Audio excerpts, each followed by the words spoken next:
Hey, welcome to the Runaways podcast. My name is Cody. Today I am joined with Dan, Lucas, and James. No one got to see James last week, so this is his first week on. Since it is your first Ooh. week on, James, if you could just introduce yourself to the people who might not know you. I'm pretty sure most people who have gone to almost any tournament can pick you out of the crowd and have run into you, but just tell us a little bit about yourself. Hi, I'm James Silver. Also go by Ceruleus. It's my middle name. I'm really high up on the XP leaderboard. That is my only claim to fame. I'm like number 7 in the world right now. I'm also, part of the Runaways, and I've gone to pretty much every major, every Pro Tour, Worlds, Nats, whatever in the U.S. I get a lot of bubble out of money and stuff, but whatever. Still do well. Got top 64 at Worlds, better than Lucas. And yeah. True. Mm-hmm. Yeah.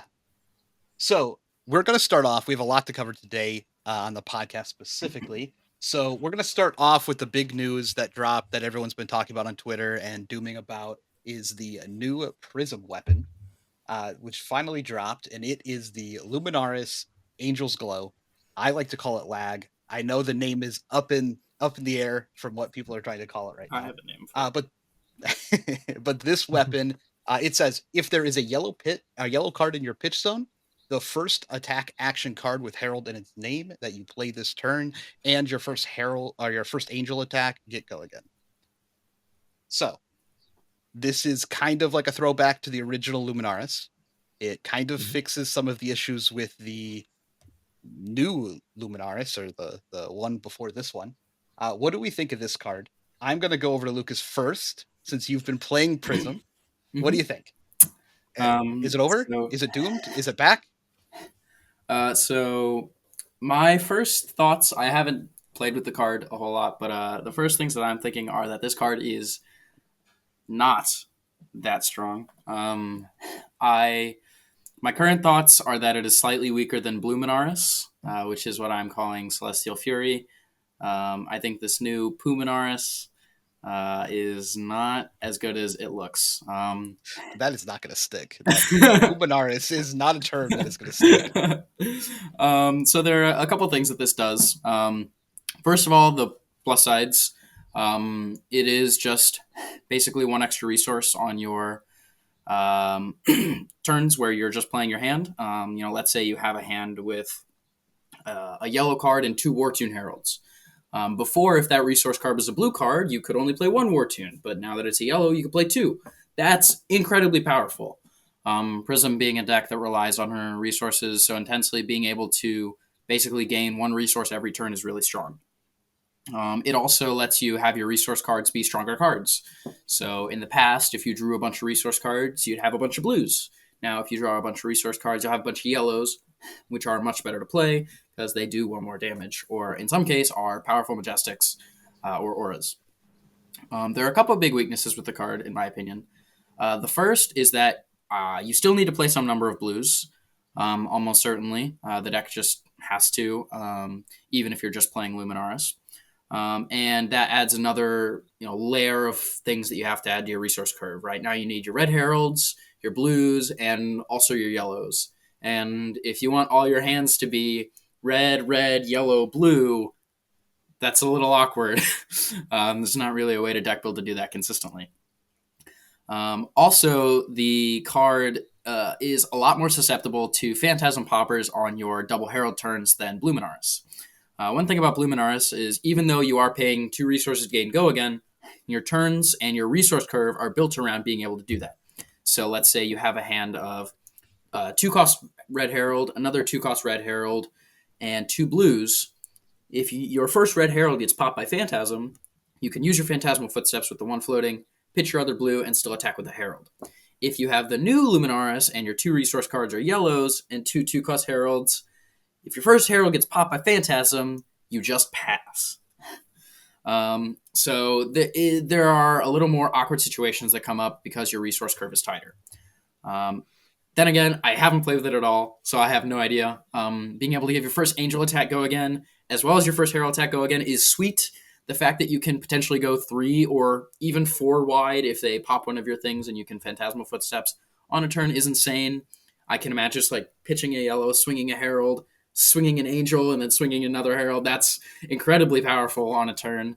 And then specifically with Soraya, the Archangel of Erudition, being able to pitch a yellow, swing with that, and already having go again is incredibly powerful. But I don't think I'll be playing it if I were to register a list tomorrow for a big tournament. Also, there's obviously the issues of if you have a bunch of yellows, playing Iris of Reality in your sideboard gets a lot worse because you won't have as many blues in your deck to swing for 4. But Lucas, isn't finally being able to push more damage than your opponent can block out of their hand actually good?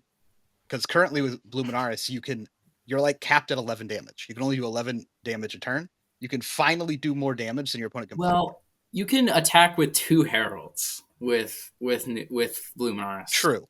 I will say I was a little scared sometimes of my opponent just blocking me out on their off turns. But the more I played New Prism with Luminaris, I was actually quite impressed with being able to get through like combo Bolton decks or things like that. It is actually pretty hard to block 2 7-power attacks, or even a 7-power into a 5-power, or if you're playing yellows, 7 into a 6, whatever it is. Being able to swing 2 heralds is really powerful. I know. I know in our testing originally, I was a big fan of just block until you find a popper. And then straight up just kill the angels instead of going to face, which I think if more decks were willing to play that style would be very good in the aggro matchups. I think this fixes that, where they can no longer do that as easily. So you're not susceptible to that play pattern anymore. Yeah, you're also less susceptible to that because if you're playing this list, you can potentially play more Figments than you would be able to otherwise. Playing like 6 Figments in the Luminaris deck is really hard, but if they're your resource cards, it's actually okay. And one issue that you'd run into the past is people blocking you out and then just killing all your Figments, and then instead of these insanely broken cards that justify you being at 32 life, you have these 2 for 7s that you could pay 2 to give go again to, which is pretty medium. So, yeah, the card's interesting, but it's Puminaris, so. Yeah. Next, anyone disagree? I'm kind of in the middle of Lucas's opinion and Fino's hype for the card. I think it adds a lot of quality of life changes. Like if you ever get that angel out first, being able to attack with it first and actually get the trigger and start your turn that way is very powerful. Making your 9 War Tunes like your starter for the turn is incredible. And I still haven't figured out if the fake War Tunes Metamorph and Symbiosis are good enough to play. Symbiosis being a yellow, so you can still pitch it, and Metamorph being like an incredible chain ender. Because if you throw it first and they don't pop it, you're like, well, these don't have Herald in their name, so kind of shit out of luck. So you can never start with them. And being able to pitch your angels to actually give your shit go again is incredible. And I thought that was one of the biggest weaknesses of the deck in both CC and Blitz. Just like, what the fuck do I do with these angels if I draw them early? But then at the end of the day, I don't think this makes the deck worse, like Lucas was trying to say earlier. It just, we have different options now, and I do think that sideboarding into Iris will be much harder without all the blues that you needed for the blue Minaris. Kind of vote that blue Minaris is Poo Minaris, but this one be 3 Minaris. I don't know.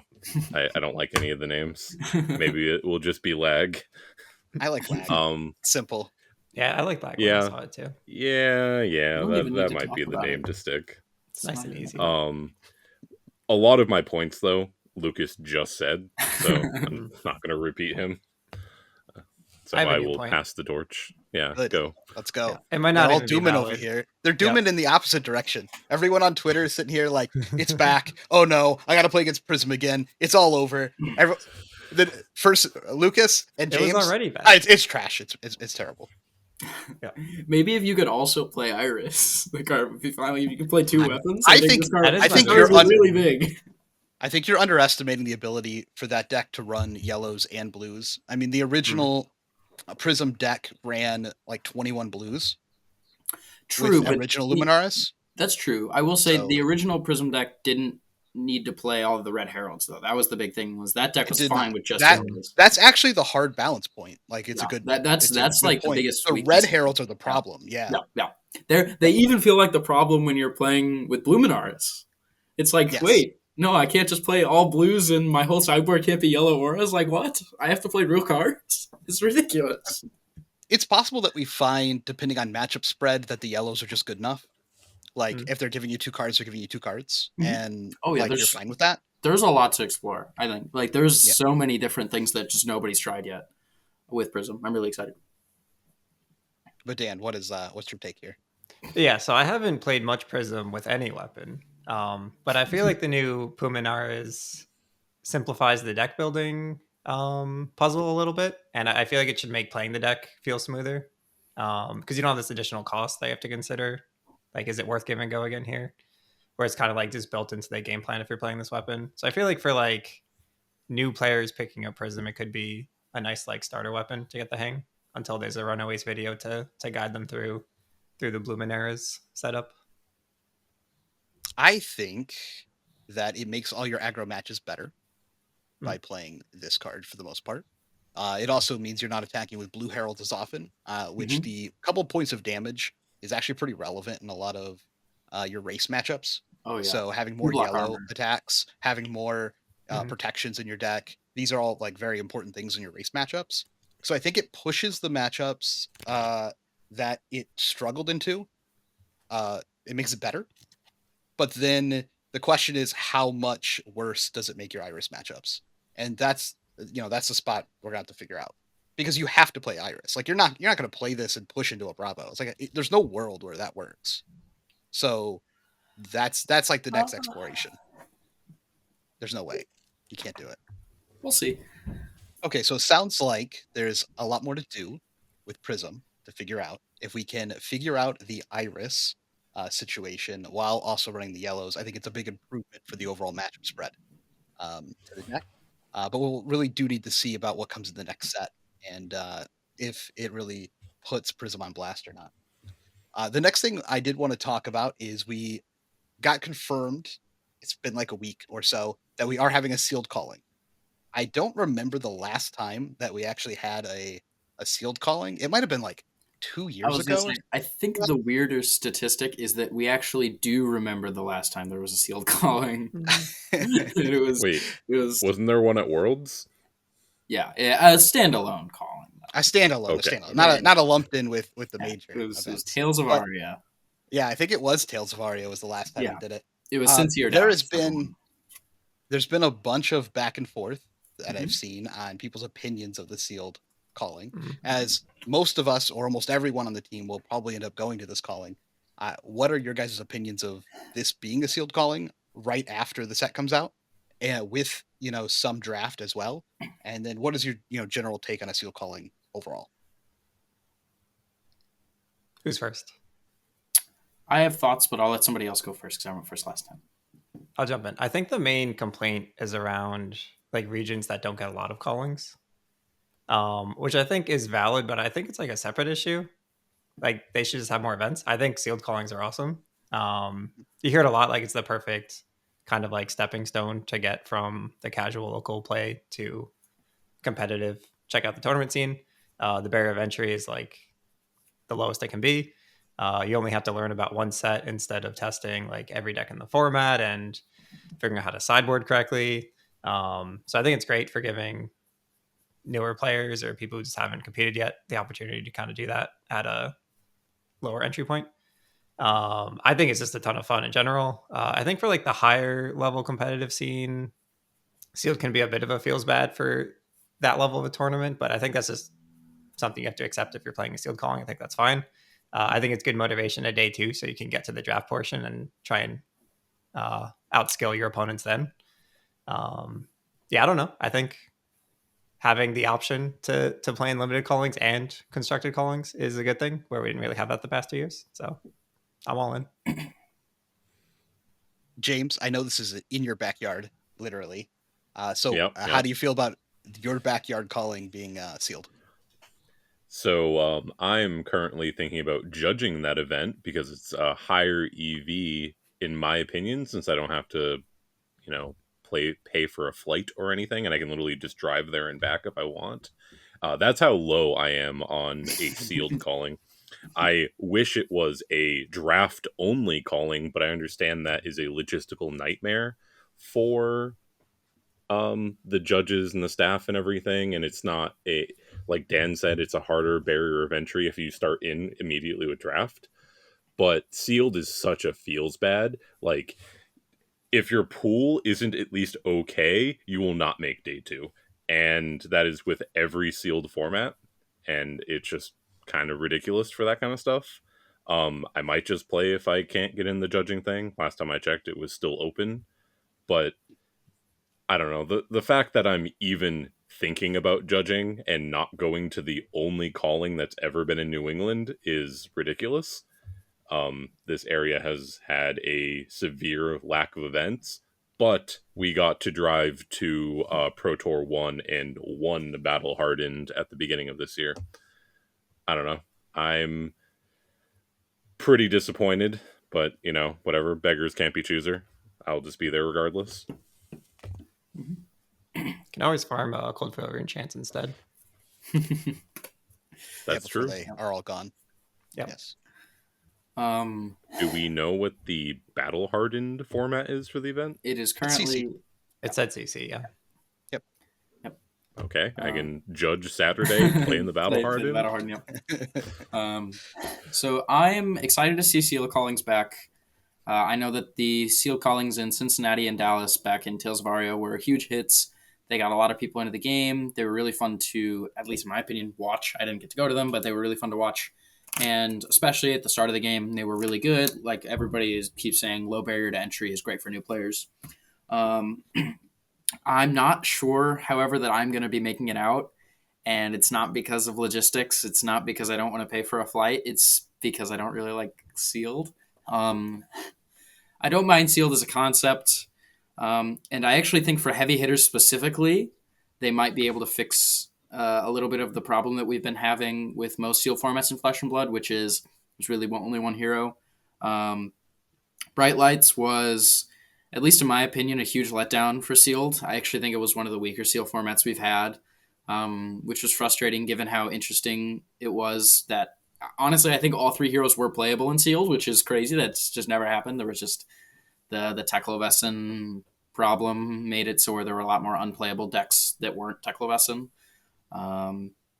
Like Jimmy said, the feels bad of not having a playable deck hasn't existed in large part in a lot of the different formats we've had, but the fact that it can happen does feel bad, especially if you are making the trip.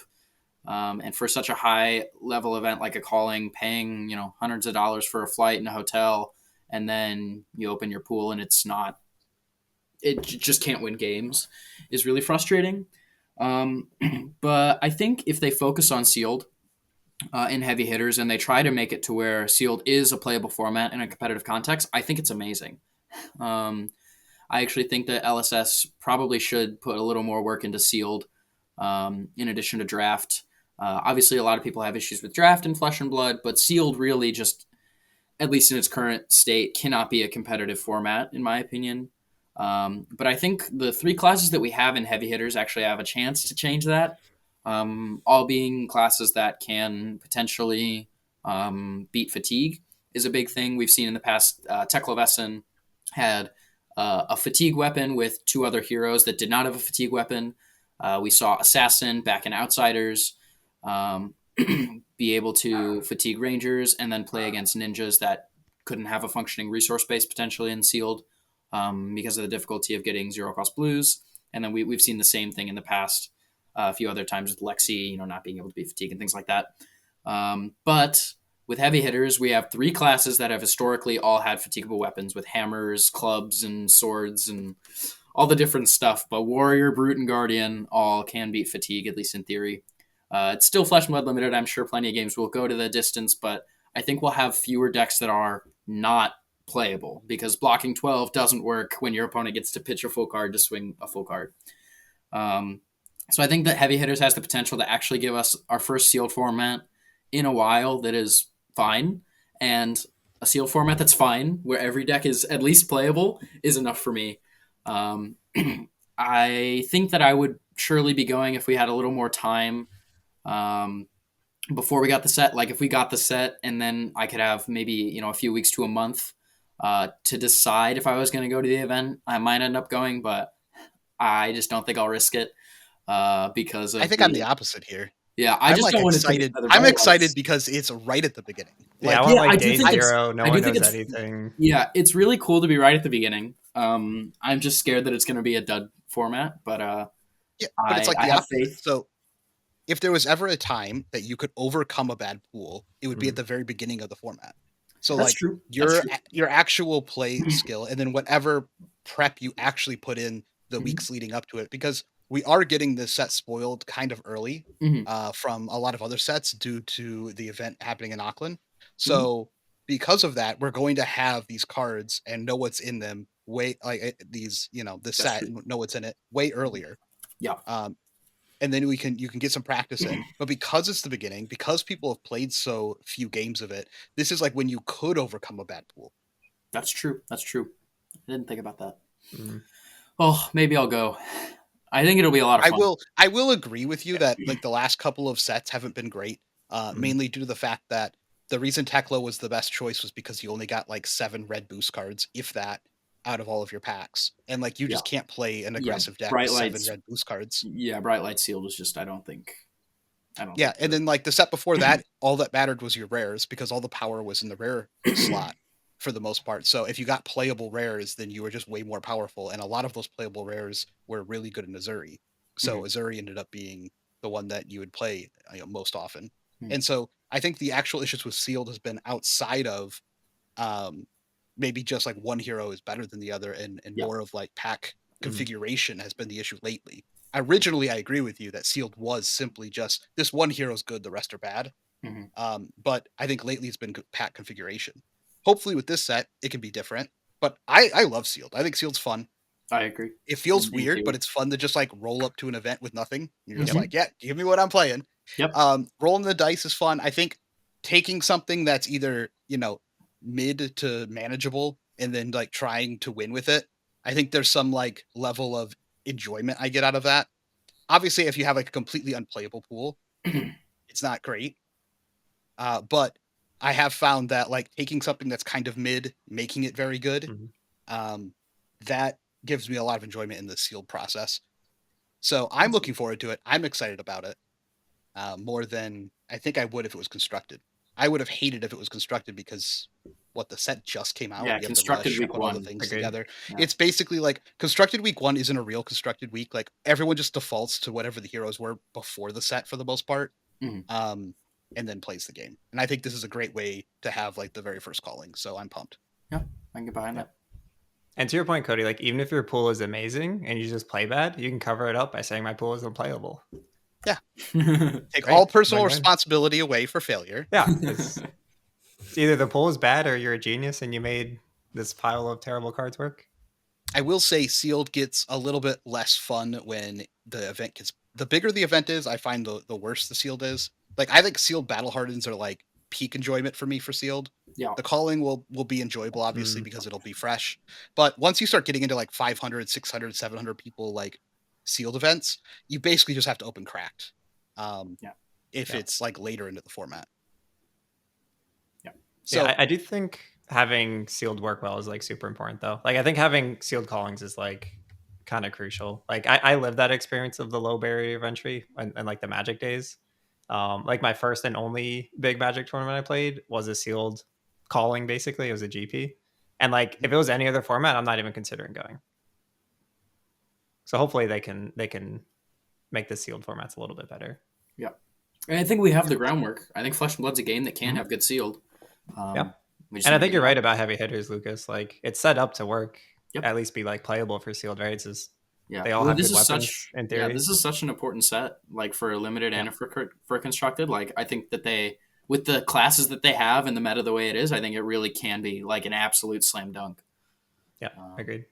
let's just yep, make it we're gonna happen, have guys. to wait and see.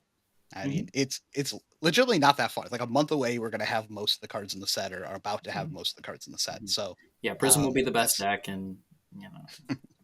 we will see. Prism Kano meta. Well, speaking of Kano meta, something happened this last week where Kano won a Battle Harden in Orlando. Julian was able to take it down. Yeah, not just any Kano. And not just any Kano. Yeah, Julian. But everyone lost their mind collectively is probably the best way to put it. So what I wanted to talk about was the rise of Kano. Is Kano a problem hero? Are people just not teching for it? What is the solution to the Kano problem, as people have been saying? Because I hear everything from it's not a problem to it is a problem. So, Lucas, you can start us off with this one. We'll go back around. What do you think of the Kano dilemma? Yeah, I don't know. He won an event. Crazy. I don't think that's a whole lot to complain about. I think that there is some merit in the argument that Kano is unfun to play against. I will say it feels less flesh and bloody than a lot of the other heroes, but I don't think that's necessarily a problem. Flesh and Blood is a game for people who love playing great games, and seeing somebody come in and play a hero that's different than everybody else because that's what they enjoy. I don't think there's a problem with that. I do think that Kano probably shouldn't ever be in his current iteration that strong. I do think it can be a little unfun, but I don't think that there's anything we need to do about it. Despite what the Kano players may tell you, just putting more Arcane Barrier in your deck does make the matchup better. You'll hear a lot of the Kanos be like, "Oh, AB3 doesn't matter because you can never push or whatever." Shut up! If I AB3 or Wildfire, it's like plus 1,000,000,000 damage. Like putting AB in your deck helps. Putting Oasis Respite in your deck really helps. And I don't know. I don't think that there's a whole lot wrong with it. It can be a little unfun to play against, but so can a lot of other heroes. Everybody has heroes they don't like playing against. People that play Kano love Kano. I wouldn't want to like ban Aether Wildfire or whatever, just and ruin all these people's days, especially because a lot of them are my friends, and I don't want to see my friends sad. Yeah, I don't know. Leave him be. If he wins like 3 tournaments in a row, maybe you can come back and laugh in my face. But like, he's not a problem. Like, he has a bunch of bad matchups, and the good matchups can help to make the matchups better, and the bad matchups can make them really good, just with a few cards. So I don't know. I don't think it's a big deal. Kano's fine. Yeah. Don't play Kano though. It's really boring to play against. Wait, unless I'm playing Prism, then play Kano. Dan, what do we think? What do we think of the Kano dilemma? Yeah, I think you need to stop letting Lucas go first because he's got a lot of good points tonight. I agree with like everything Lucas said. I think. Well, first, I guess, doesn't a wizard always win battle hardens? Isn't that just the thing? I don't think that's we got rid of big one, of a surprise. and then the other one had to rise up. Yep. Yeah, is expected, I think. Yeah, I think from like a design and like the feel of Kano on the Kano side, it's really well implemented and fun. I do have to agree, like it's not enjoyable to play against Kano. I don't know how you fix that at this point. Like most matchups, it's really just you do your most efficient damage, and then you sit there and say, "Does this blue card I have stop me from dying?" And then the Kano tells you who won the game. That just is what it is. But I agree with Lucas. It's like there's always going to be unenjoyable matchups for your deck. Like some heroes have more interactive matchups against Kano than others. If you're just playing an aggro deck, then yeah, it's just you're kind of trading your numbers and find out who dies at the end. Yeah, I don't know. I agree. I don't think Kano's a problem. I think Kano is a problem if it is like consistently winning every event. But there is like a sideboard cost to teching against Kano, but most heroes have like this one card that if you put in your deck, you're adding like 10+% to your Kano matchup, and everyone just doesn't add it like every time. So maybe just add that card. I don't know. UNG. It's gonna be okay. Excuse me. So I think Kano isn't necessarily bad for the game. unless Kano is always winning and there's nothing you can do about it even with sideboard, then Kano is very bad for the game. Blitz was like that for a very short period of time before they hit Kano in Blitz. But Kano feels like a Pokemon deck to me. And for all the people that don't know, I come from Pokemon. All the cards behind me are Pokemon cards. And every Pokemon game is you sit there and you watch your opponent fishbowl their deck for like a couple minutes, and then they pass back to you if they don't have the game. And that's every single turn of Pokemon.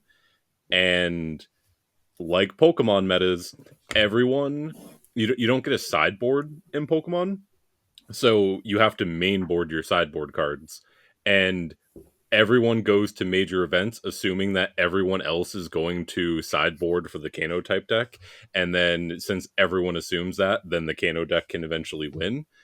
I've been seeing that a lot in Fab. Everyone else is like, I'll just have everyone else do it for me, and I'll just dodge the Kano. You'll never win an event like that in Fab. You might top 8, but if you run into the Kano early, then that sucks for you. Prior to this meta, when Kano wasn't very good, I managed to find a Kano at almost every battle hardening and calling I've ever been to, and he'll be like the only Kano in the room. And then if it's literally like, did you get an E-Pot turn 1 or turn 2? No? Okay, I guess I win. Because I've always played the decks that are just naturally good into Kano, like original Prism, Dromai, whatever. So if you don't want Kano to win, just play your AB3. Like if you're lucky to have a class with an AB2 piece, just play that. Or like a Spell Void piece, whatever, like Prism, or just play your Oasis Respite. But then the game just bubbles down to, did you draw your funny card? Did I draw my funny card? Yes, no? So, like, I don't know. Kano's, like, really boring to play, but I don't have play against, but I don't have a problem with it being in the game. But if I queue into you on Talishar, I will just hit the no Just leave. button and then leave. I refuse to play against Kano. I don't care. It is a waste of my time. There's So that yeah. So, I don't know. I think there are two good schools of thought here. I agree that Kano can be boring or unfun for certain players to play against. And there are some decks, like Bravo, who literally basically can't do anything in that matchup and just kind of lose the game. But there are very few of those decks. Most decks have pretty polarizing matchups, or at least one that is just like, I auto win this. And that's kind of the one for Kano. So I can understand maybe from the Bravo perspective, but I think a lot of these people were just sleeping. Like, did they not watch Realms games the week before? Did they not see how many Kanos were actually at the event? Did they not see the coverage afterwards? Like, you can't skimp on the Kano stuff anymore. I think you just give 3 slots. That's it. Well, will the 3 slots work every single time? No. Does it dramatically increase your percentage? Yes. I would also say, and this is the biggest mistake I see people make when they play against Kano, and I've played Kano a ton. The biggest mistake that they make is that they attack Kano's low. They attack with their first attack, and their opponent blocks. And then they swing one more attack, and the Kano takes it, and then they hold up one card and pass. If the Kano blocks with a card from their hand, and you're at a reasonable health, like 25 or above, their ability to Just kill combo 'em. off on a 3-card hand is almost nil. Just kill him. Like, they have to get super lucky to do it. They can Gotta do it. They disrespect have to the get super wizards. lucky. So you have to push.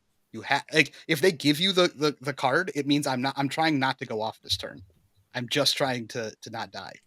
And so I think if they had, put AB in their deck, if they run Oasis Respite, I don't think this deck's a problem. It's only a problem if you disrespect it.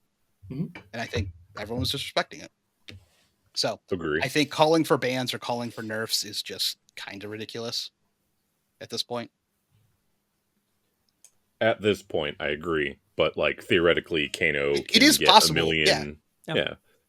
You can just get too many cards like But this surely, or I, like- and then become overpowered. Like Prism too. Like these decks have been unplayable for like a year. Yeah, Like, let us let have them our have fun. fun for an event or two, and let's see what happens, right? No.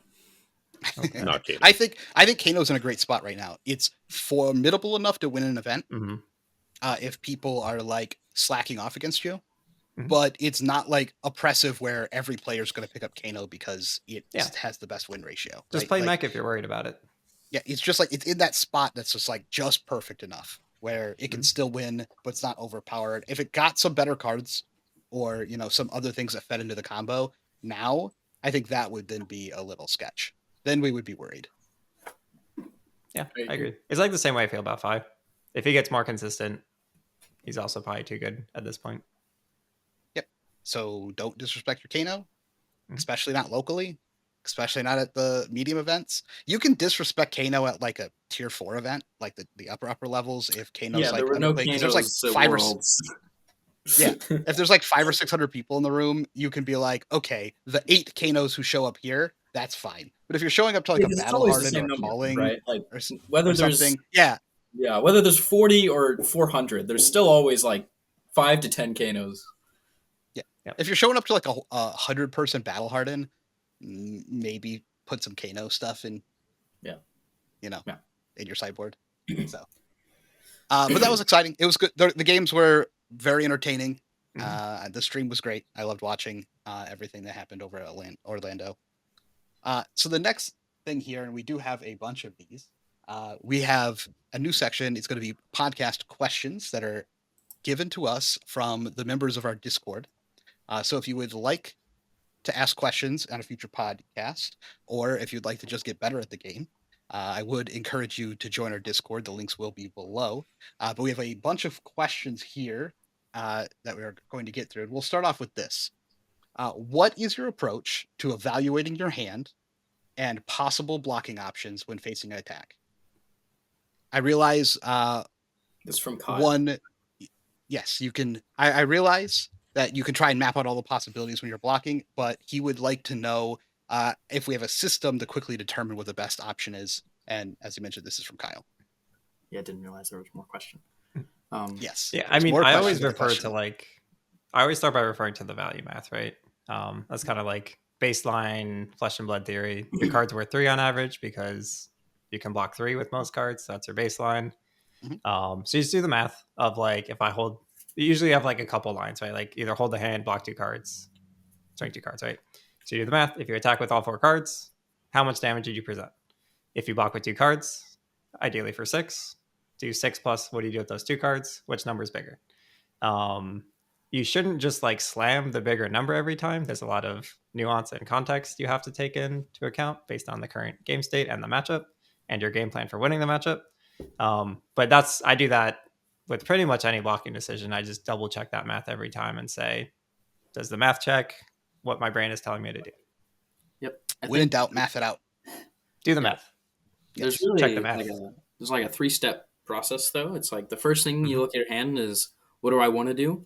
If I'm Mhm. playing Bravo and my hand is Crippling Crush and 3 blues, I want to say no blocks and then dominate a Crippling Crush. And then the next thing that you look at your hand and think is what can I do?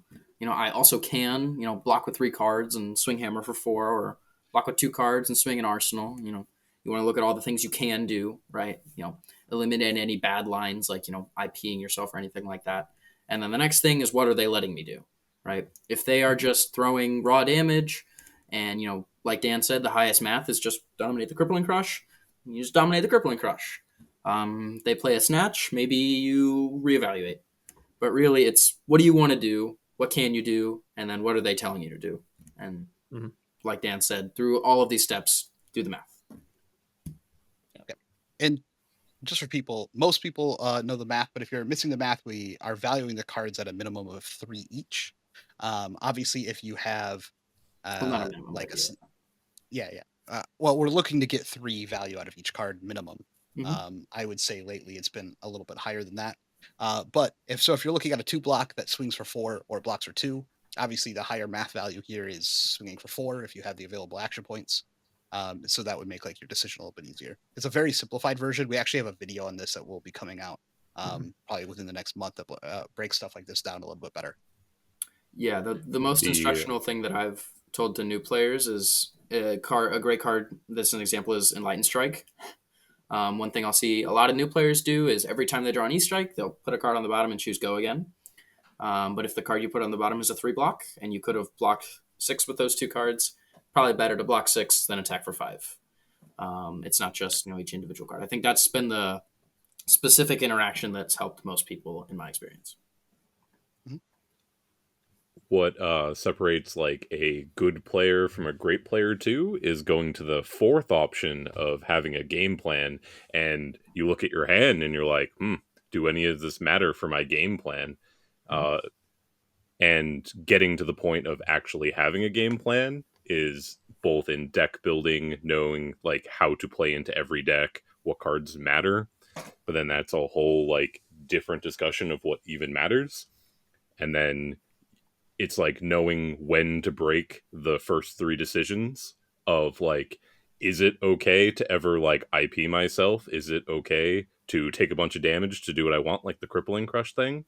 Like, evaluating what matters is probably the hardest thing in Flesh and Blood, and I find that most people will play their entire career without even considering that. So that's also important. Yeah, I have a simple 4-step program just to close this off, courtesy of Joe Cologne and probably Cody too. When I first started playing the game, this was like my first level up.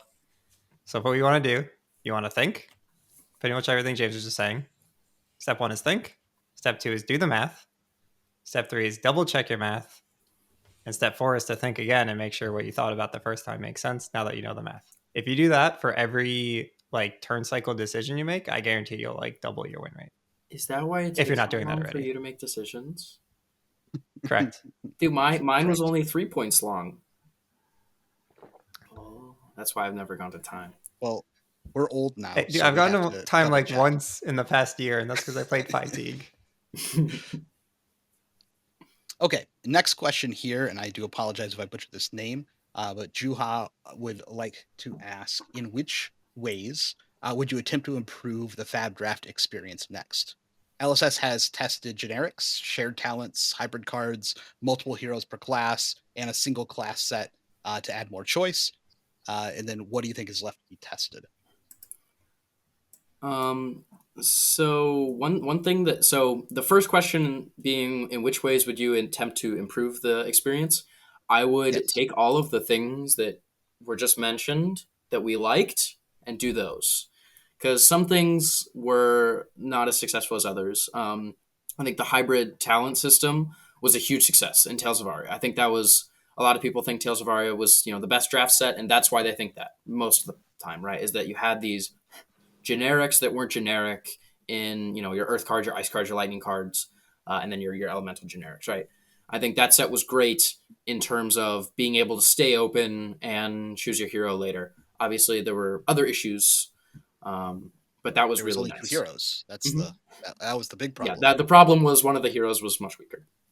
But I think that we have a lot of examples of draft formats that do certain things really well, and just have other glaring issues. I think, at least in my opinion, the biggest issue that we've had historically with Fab Draft, especially at the beginner to intermediate level, has been with fatigue.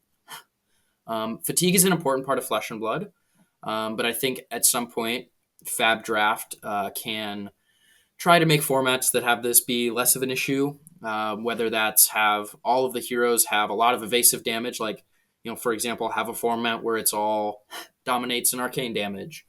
I think Uprising was the best example of this. Again, calling back to some sets doing things better than others. I think Uprising was the best set in terms of not having fatigue be a way to keep beginners out of the format. Obviously, sometimes you did fatigue in Uprising, but all of the games were over usually before fatigue set in. And I think really the key with Fab Draft is getting all of these different things that all these different sets have done well. The hybrid talent system from Tales of Aria, Outsiders having really good math and disruption. Uprising not having fatigue be a problem.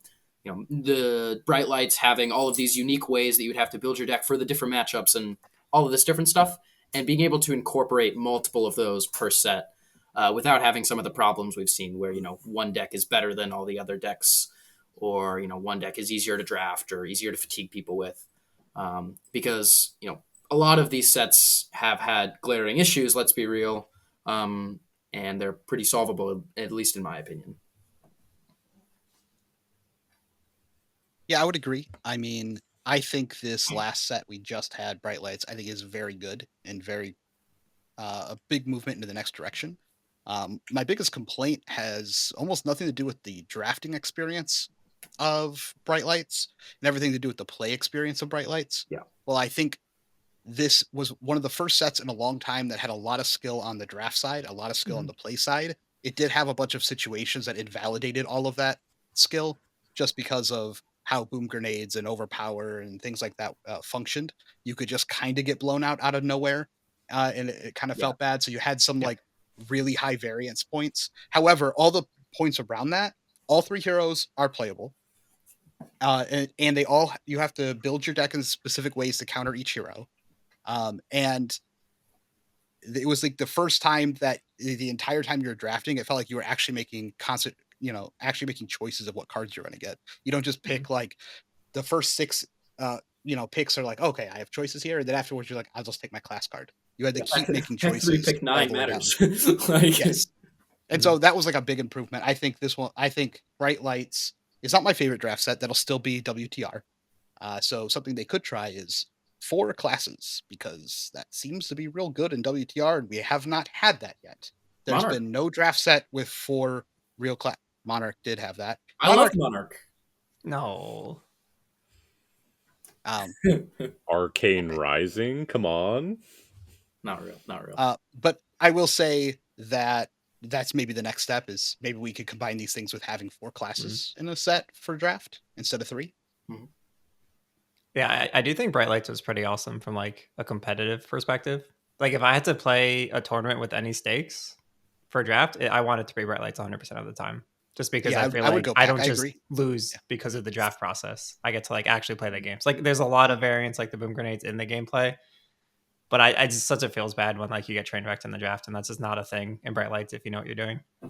On the more like casual side, what I really want to see in draft is more archetypes outside of just like class and talent, and like more build around cards. If you open this cool rare or majestic that you can kind of build synergies around, things like the wager mechanic, right? If you get a bunch of wager cards early, then you're going to stack the biggest number attack you see. Like that's a small example, but things like that. I just want to see more like directions you can take your deck outside of the obvious. Yeah, that aren't just playing a different hero. Because that's one thing with Yeah. outsiders and heavy hitters that they'll probably be doing is, there's different warrior archetypes, but it's just different heroes. That's kind of boring. Coming from years of doing Magic Draft, one thing that I've noticed that Fab doesn't have, and I don't know if this will help, but they've never tried it, is add more cards to the pack or even just an entire another pack. When you draft Magic, you don't have, like, half your pool you're drafting is just lands, so you don't play with half your pool, so your choices throughout the draft can matter less, and then when you get the cards that matter, they matter more. I don't know if I'm articulating that like correctly, but like we're getting the same amount of cards as Magic, but then we have to play almost 100% of them. Like in Bright Lights, we only had what, like 4 extra cards. Yeah, if you wanted to play 40 cards, yeah. Yeah, if you wanted to play 40 cards. So, like, with the exception of the couple heroes we've had throughout every draft where you want to go lean and go down to like 30 cards, like 29 with then like that felt more magic-y, but they like have never really leaned into this, and I would like them to do that. And then, like Dan's point, I would really like more build around cards. I would really like more archetypes. So far, the only draft that I felt like we really had more archetypes was WTR. Yep. But here in the United States, we really haven't drafted WTR outside of a casual level. We had the farewell to Welcome to Wraith. And then other than that, you just have to like just, which was awesome. But like, you have to go to like side events to do it. They're like, I don't think there's been any real major events since post-COVID with WTR. and that set actually had a bunch of archetypes for each hero. Like Dory, you could play like attack actions, Yellow Bellow. And then past WTR, almost every like subtype build around have all been like majestics, like Luminaris, getting the whatever the shadow weapon is for Dread Scythe. chain. Dread Scythe. Yeah, I mean, Raiden Dread as Scythe well. I chain. mean, Raiden. yeah. You Yeah, just didn't draft Raiden. that. You just passed it. Yeah, we Yeah, like But but like, it was a dependable build build around. Yeah. So. I will say yeah, but like, yeah. The problem that we've had with the build arounds is they're not build arounds. Like the power like majestics that need setup are just like things you'd play anyway. Like Terminator tank, I think is a good example of just like a bomb majestic that looks like it's a play around, but you just play Nope. your Tekla Just put deck. it in the deck. Yeah, your deck is just better now. Like you don't have any interesting things you have to do. It's just wow, cool Terminator tank. Like via the Vanguard. well, Like your Bolton deck doesn't with change. You just have a V now. yes, but in the case of bright lights, the way that I formulated Teklo was I invented the like block out Teklo, where I just took all the block cards and I was like, I get to block, you don't get to block, and it was like guaranteed to go 2-1 or better, and the amount of people this would blow out at any level event, not knowing that this was a thing, and most people's win cons were just the high variance. I hope I get there. Overpower with a boom grenade. That's crazy. 2 block cards. I stopped your 10 overpower or whatever. But then I would also try to, if I didn't draft a tank, I would just also try to build my own tank with like a gigawatt and one of the many overpower cards and just like kill somebody. Um, I didn't really see anyone outside the team ever have this strategy, but like I don't even know if that was even akin to something like Yellow Bellow, where like it is just a completely different way how to draft the deck. Like you still want some of these cards. I'm just taking them more aggressively than other people would. I don't Yeah, know. I'd say that that was super dependent on how your pod was drafting, on how many block cards you could actually get, and how many people in there, knew that they needed at least a couple of them. I mean, I took that strat and I played it at Worlds. I mean, it was luckily I had a tank, because that's kind of the difference is you take the block strat and then you like add a tank, and then you added some 2 cost boost cards, and then you have like a 3-0 Teklo deck. And if you don't have those things, then you have a 2-1 Teklo deck. And that was kind of how it worked. But I agree. I think it's been getting a lot better for draft, and I'm excited to see if this continues suit with draft getting better. But Bright Lights has been the first draft experience in a long time that I actually enjoyed. Yeah, and they're very openly willing to experiment, which I give them props for. Like, I feel Yep. that they're determined to get this thing right, and I trust that they will eventually. Cool. Next question here is from Suji Time. And I just wanted to mention it because he did, post it here, but we did kind of cover this already. But can you give me one argument why Kano absolutely should be banned out, and one argument why it has zero business being looked at by LSS? And I think we just spent a bunch of time arguing why it doesn't need to be touched at all. But does anyone have a reason why it should be touched? Yeah, I mean, he won a Because it single would be event. funny Get him out of and here. it'd make all my friends sad. Ah, good. Could Yeah, make decks Funny can't from win sad. events. I like Like, that one. Oh, Wizard can't win events then? Oh. no, I'm saying any deck just shouldn't win an event ever. If they do, they should be banned. Yeah, agree. Living Legends should be 1 point. Okay. Once you win, you're out. Okay, next question here is going to be from Jude. Jude asks, with such a wide open meta before heavy hitters, how does this meta affect your sideboard as it relates to deck building? I mean, this one's I would say we are not doing a ton of deck building right now because most of the tournaments are over. However, going into that, being wide, I think you're just using your sideboard to shore up matches that give you the highest percentage, or you feel like you're most likely to see.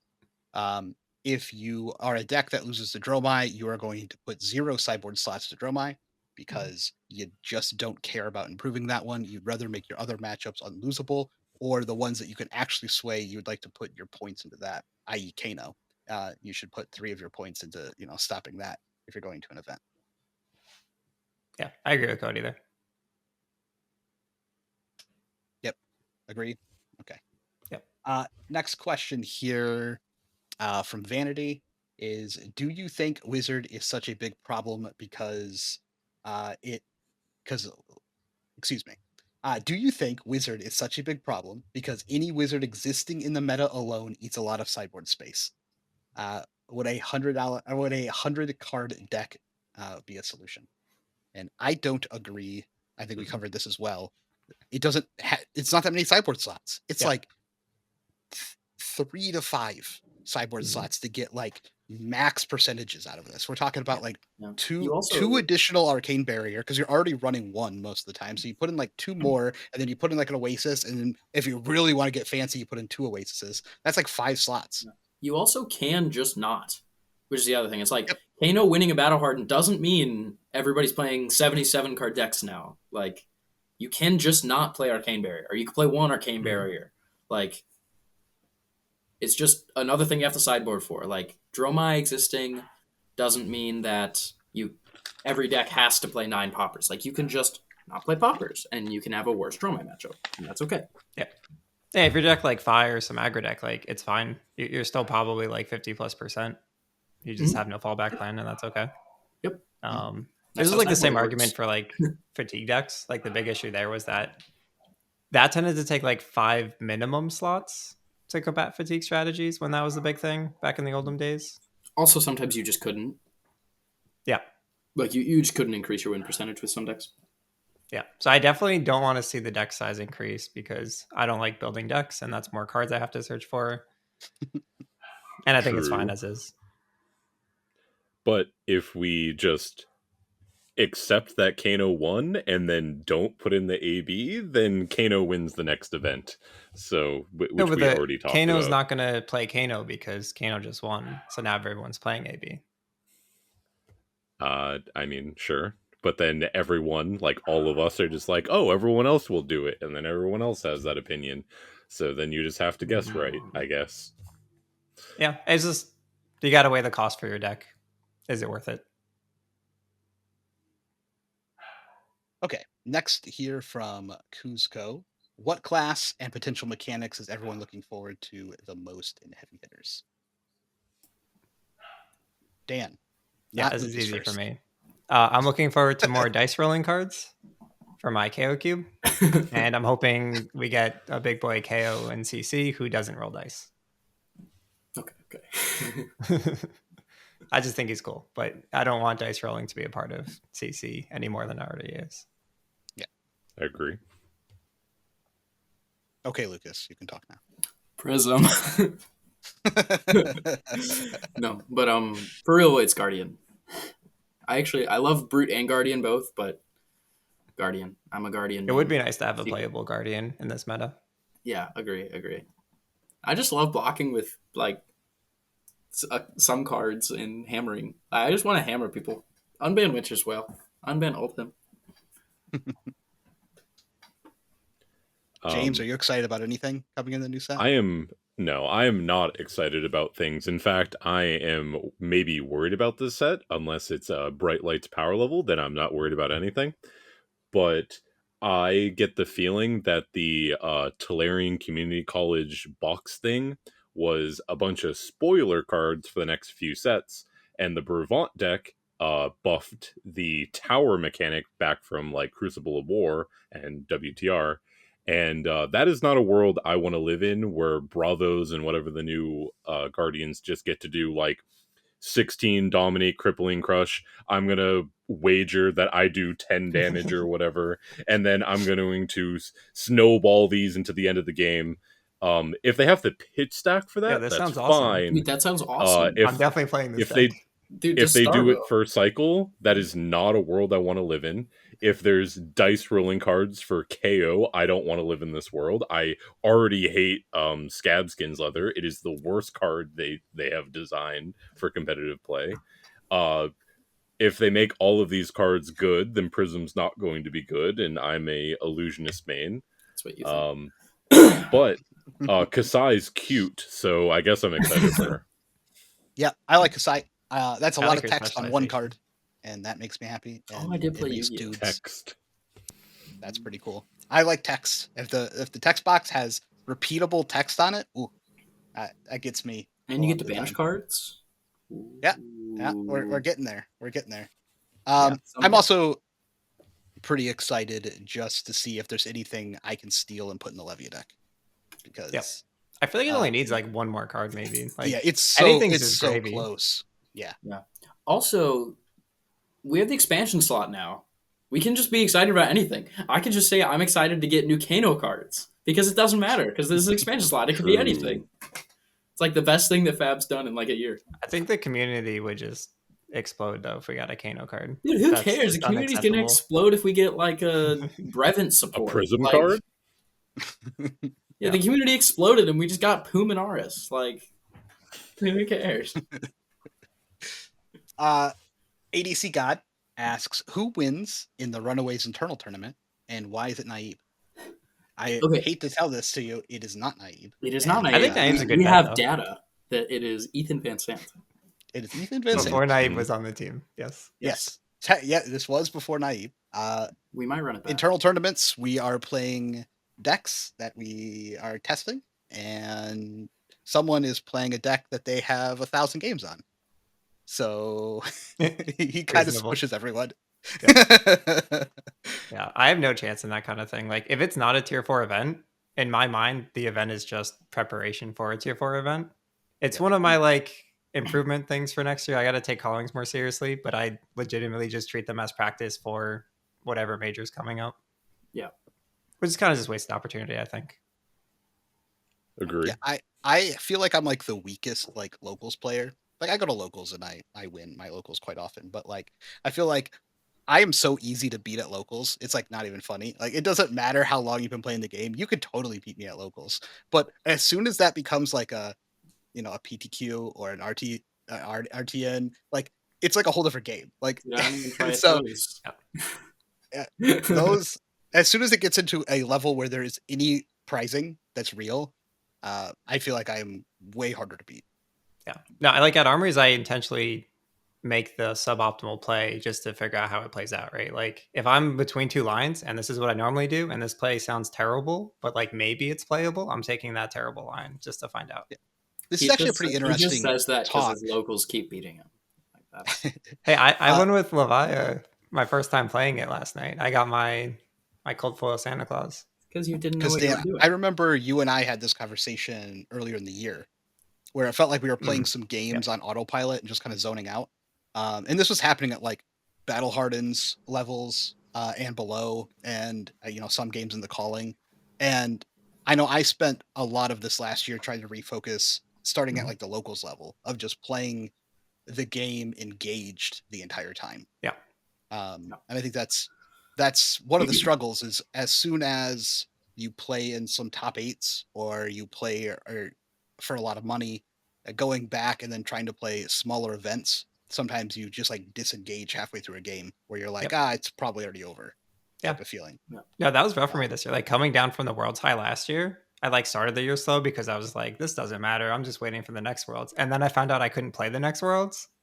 So I was in a weird place this year. I'm looking forward to next year. Yeah, I definitely had that issue at the beginning of the year, and then I just kept losing all these events. Like I had a really good start, and then I kind of like went down, and then I was like, I just gotta lock in and care about these small events, and then we started winning the small events, and now I'm back to where like I go to my locals, I just like get my ass beat. So now I need to like relearn like how to be good against like everyone. Just like try, not try, just like stay engaged. I think it's important. Yeah. No, it really to be is. able to stay engaged in all your games because those things bleed into your tier 4 events. And people don't really think about that. Like thinking that you've won the game like 5 or 6 turns into your locals and then just kind of like disengaging from the game and then maybe it gets really close or maybe you even lose. It's like those type of habits will bleed into a big event where you'll just be like at a big event. Oh, I have this one, and then you have to consciously start using energy to try and like stop round 6 yourself or from 7, disengaging. especially like late into a tournament. Yes. Like you just want to autopilot, but you really can't. Like you. It's have such to an stay easy level up engaged too. Yeah, it's just being aware that you need to be engaged, right? It's okay to disengage, but if you're aware that you disengage, you can bring it back. And if you're just thinking about that, like you're gonna do so much better. I feel the complete opposite. You are in the presence of the local champion of New England, I farm, Fino and I Brody farm all the Spurlock of the events. Northeast, as they call him. Yeah, yes. Yep. Yes. Armories, skirmishes, pre-releases, ProQuest, RTNs. If there's anything for prize splitting and I'm not in the top prize splitting for it, I don't know what I did. Same thing with Fino. Um, I do take pretty much everything seriously, but then it's just the amount of takebacks and coaching that I give people is like the trade-off for how I play. And I think local level, like below Battle Hardened, is just really knowing your local meta. And this game being pretty close to like a fighting game for like video games, you have a lot of like people with their preferences, and you can actually one trick in this game. Like you have your illusionist mains, your fatigue mains, whatever. And at a local level, you can really take advantage of that. And if I had more like battle hardened and calling level events locally, I could probably take advantage of this.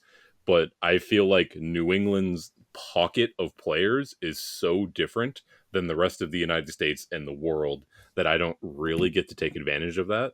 And because I'm no longer going to battle hardens and stuff, it's hard for me to track the metagame evolving in real time without just like staring at the stats. But if you're not in the trenches, like actually talking to people, watching games, playing people, there's a lot you lose. So that's where like I fall short.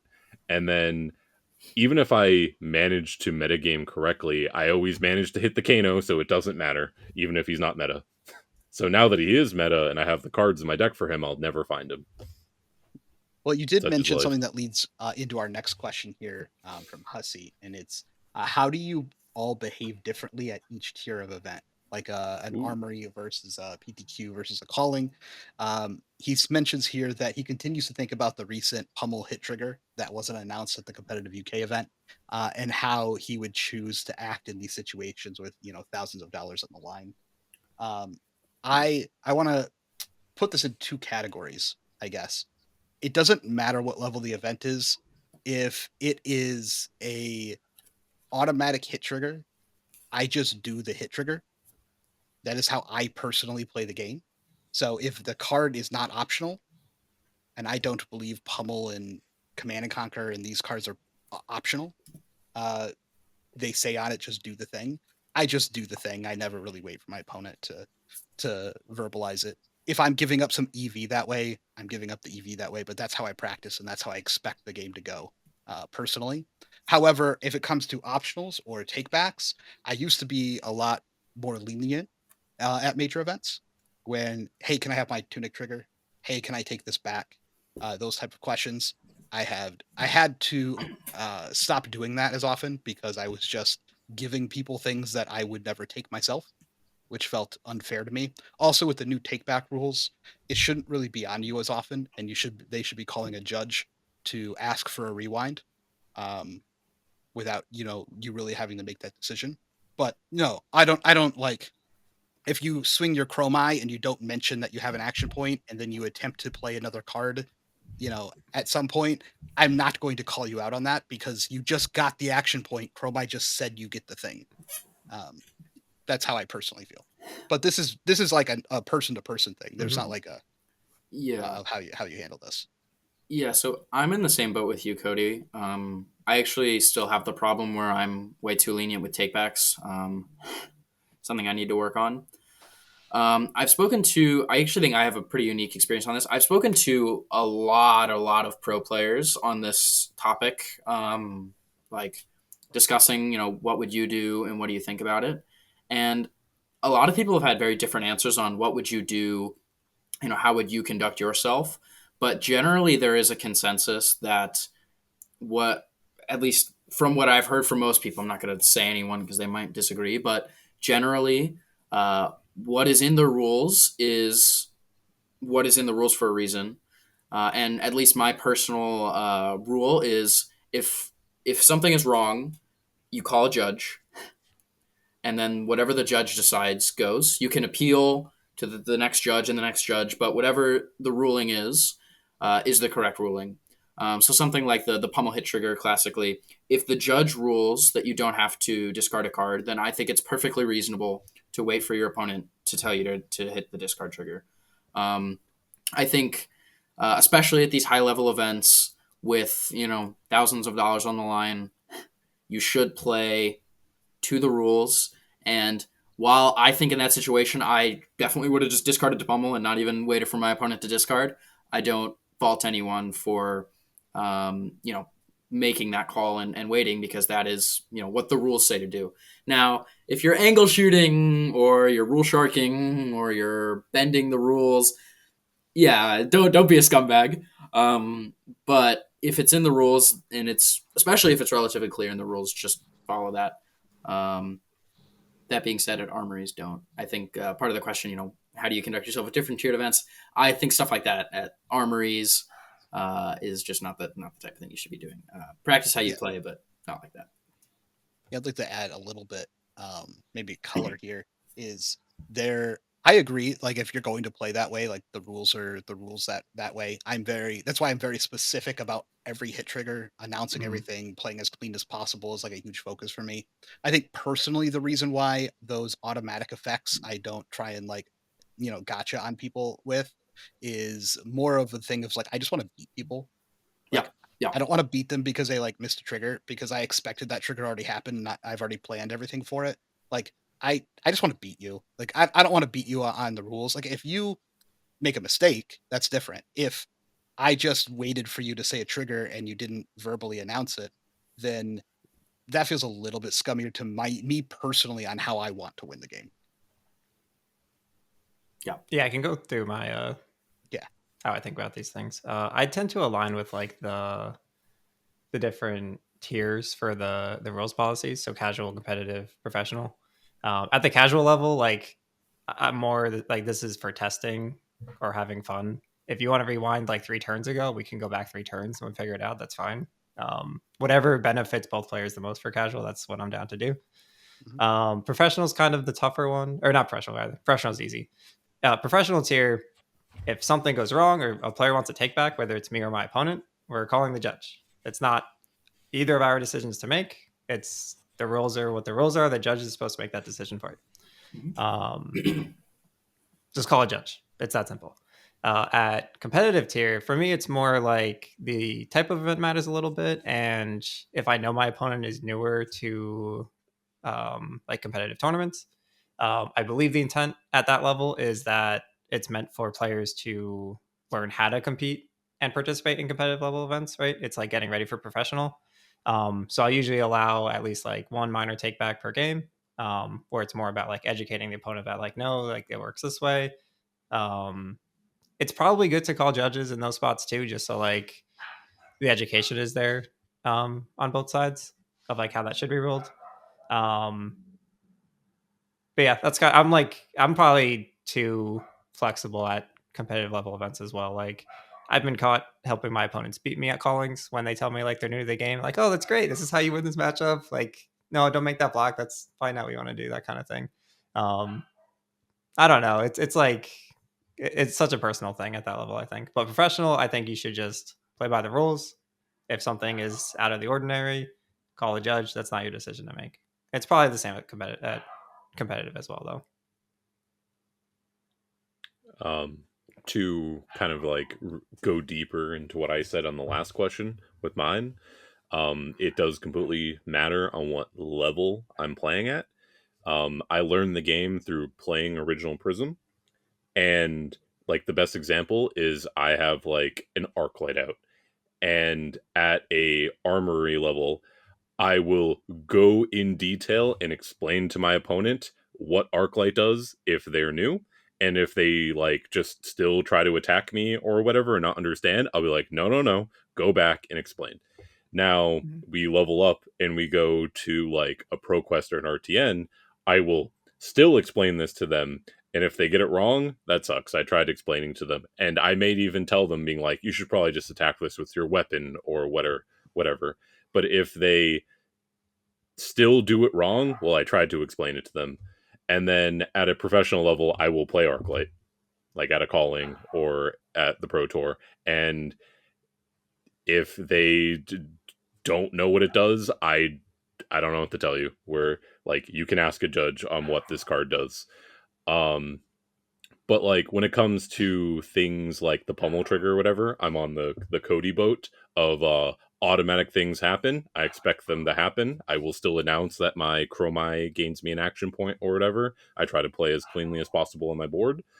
Um, but if my opponent like forgets to declare a like a trigger on something like that, whatever, it's automatic. It's happening.